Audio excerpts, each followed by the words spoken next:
सम्राट चौधरी बिहार के नए गृह मंत्री बने। होम मिनिस्टर का पदभार संभालने के बाद 10 दिनों के अंदर बिहार में 45 मर्डर होते हैं।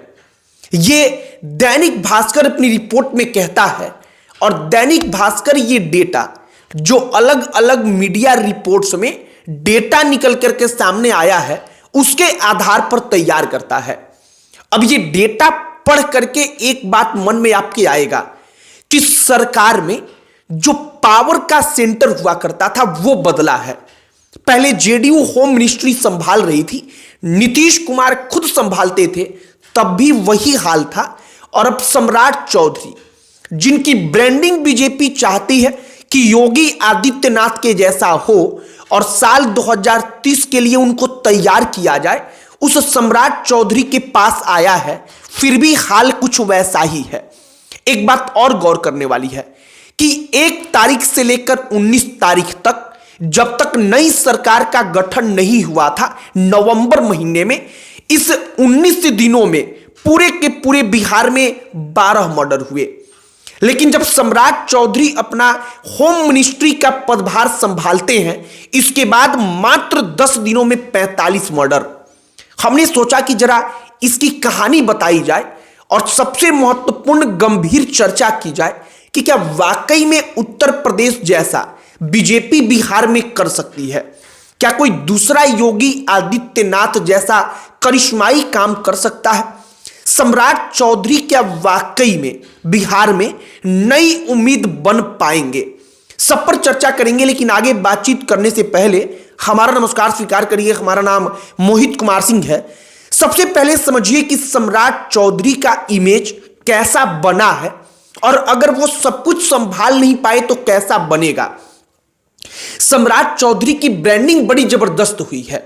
योगी आदित्यनाथ के जैसा बिहार में अगर कोई चेहरा किसी को दिखता है तो वो सम्राट चौधरी का है। लोगों को लगता है कि सम्राट चौधरी ही अब अगले उम्मीद हैं। नीतीश कुमार के पास अब असल पावर नहीं है, क्योंकि गृह मंत्रालय किसी भी मुख्यमंत्री के पास रहता है तो वो पुलिस प्रशासन पर नकेल कसता है। सारा का सारा पावर सेंटर उसके पास होता है।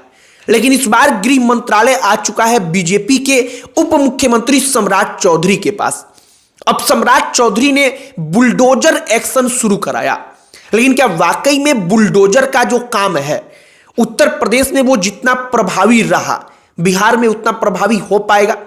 इसका जवाब है कि अब तक बुलडोजर से जो एक्शन हुआ है इसका इमेज ऐसा बना है कि अतिक्रमण मुक्त के नाम पर जो तमाम चीजें हो रही हैं उससे गरीब और विशेष तौर पर जो दलित बस्ती बनाकर रहते थे उनके बस्तियों को, उनके घरों को उजाड़ा जा रहा है।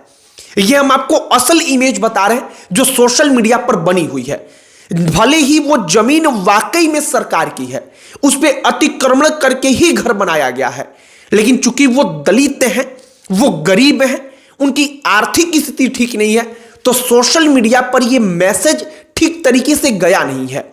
दूसरी बात, अब आइए कि कानून और जो प्रशासन है आखिरकार उसकी व्यवस्था सम्राट चौधरी पिछले कुछ दिनों में कितना कंट्रोल कर पाए हैं। सबसे पहले डेटा, दैनिक भास्कर अपनी रिपोर्ट में तमाम अलग अलग मीडिया रिपोर्ट्स के हवाले से लिखता है कि 10 दिनों में जब सम्राट चौधरी ने गृह मंत्री का पदभार संभाला, इसके बाद से 45 मर्डर हुए हैं। ये उन 19 दिनों की तुलना में बहुत ज्यादा है जिन 19 दिनों तक कभी नई सरकार का गठन नहीं हुआ था। 1 नवंबर से लेकर 19 नवंबर तक, उस बीच 12 मर्डर हुए थे।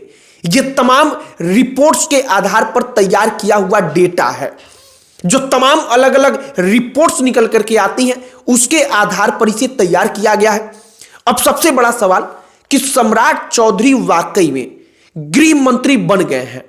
वो बिहार में चाहते हैं कि उत्तर प्रदेश जैसा कानून का राज लागू किया जाए, लेकिन बिहार में यह सब कुछ इतनी आसानी से कर पाना संभव क्यों नहीं हो पा रहा है?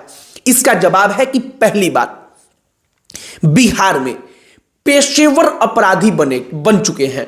मतलब युवाओं का एक धड़ा ऐसा है जो पैसा लेकर के अगर किसी को पिटवाना है तो वो पिटने चला जाता है, किसी को मरवाना है गंभीर रूप से तो वो काम करने चला जाता है। कुल मिलाकर के उनको यहां से हटाना होगा, डाइवर्ट करना होगा, और उनको डाइवर्ट करने के लिए कानून व्यवस्था का मजबूत होना और साथ ही साथ उनको दूसरे जगहों पर रोजगार मिले, इसकी जरूरत पड़ेगी। एक और बात आप समझिए, बिहार में जो तमाम नए लड़के अपराध कर रहे हैं, उन तमाम लड़कों का कनेक्शन कहीं ना कहीं किसी ना किसी बड़े राजनेताओं से है। राजनेताओं को उनकी जरूरत पड़ती है, इसलिए राजनेता बाकायदा उनको आश्रय देते हैं। राजनेता जो होते हैं एमपी, एमएलए, सांसद और विधायक, वो उनको अपने पास रखते हैं, उनको सुरक्षित रखते हैं। और जब जरूरत पड़ती है चुनाव में अपना प्रभाव बनाने की, किसी परिस्थिति में अपने प्रभाव को दिखाने की, अपने डर से अपने क्षेत्र में किसी को दबाने की, तो वो उन तमाम लोगों का उपयोग करते हैं।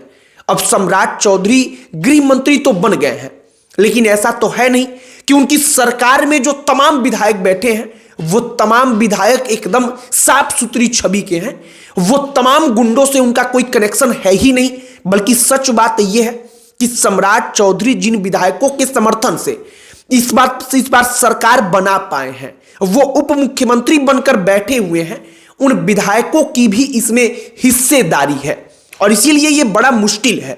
एक गुंडे के ऊपर कार्रवाई करने के लिए पुलिस जाती है, विधायक का कॉल आता है, विधायक का फोन अधिकारी के पास जाता है, अधिकारी फोन करके पुलिस को रोक देता है और यहीं पर कार्रवाई स्थगित हो जाती है। कुल मिलाकर एक बात सम्राट चौधरी को समझना होगा कि अगर वाकई में अपने ब्रांड को योगी आदित्यनाथ के जैसा बनाना है तो कुछ करिश्माई करना होगा।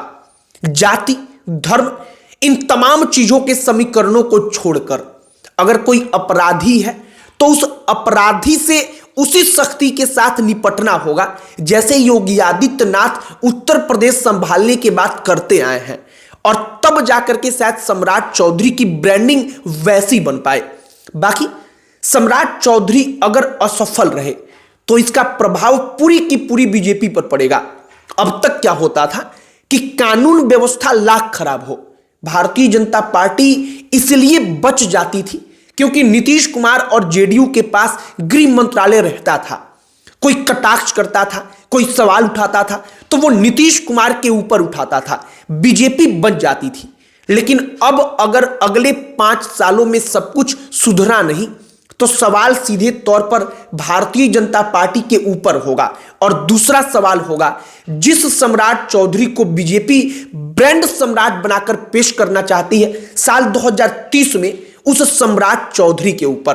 बाकी जो तमाम चीजें घटित हुई हैं होम मिनिस्टर सम्राट चौधरी के बनने के बाद, दैनिक भास्कर अपनी रिपोर्ट में जिन डेटा का जिक्र करता है हमने वो आपको बताई है। आपकी प्रतिक्रिया इस पर क्या है कमेंट बॉक्स में लिखकर बताइएगा। बाकी अन्य कोई टॉपिक जिस पर आप चाहते हो कि हम वीडियो बनाएं उसे भी कमेंट बॉक्स में लिखकर बताइएगा। हमारा पूरा प्रयास होगा कि उस पर भी वीडियो बनाएंगे। बाकी इस वीडियो को यहीं पर समाप्त करते हैं। अंत में हमारा परिचय, हमारा नाम मोहित कुमार सिंह है। बहुत बहुत धन्यवाद।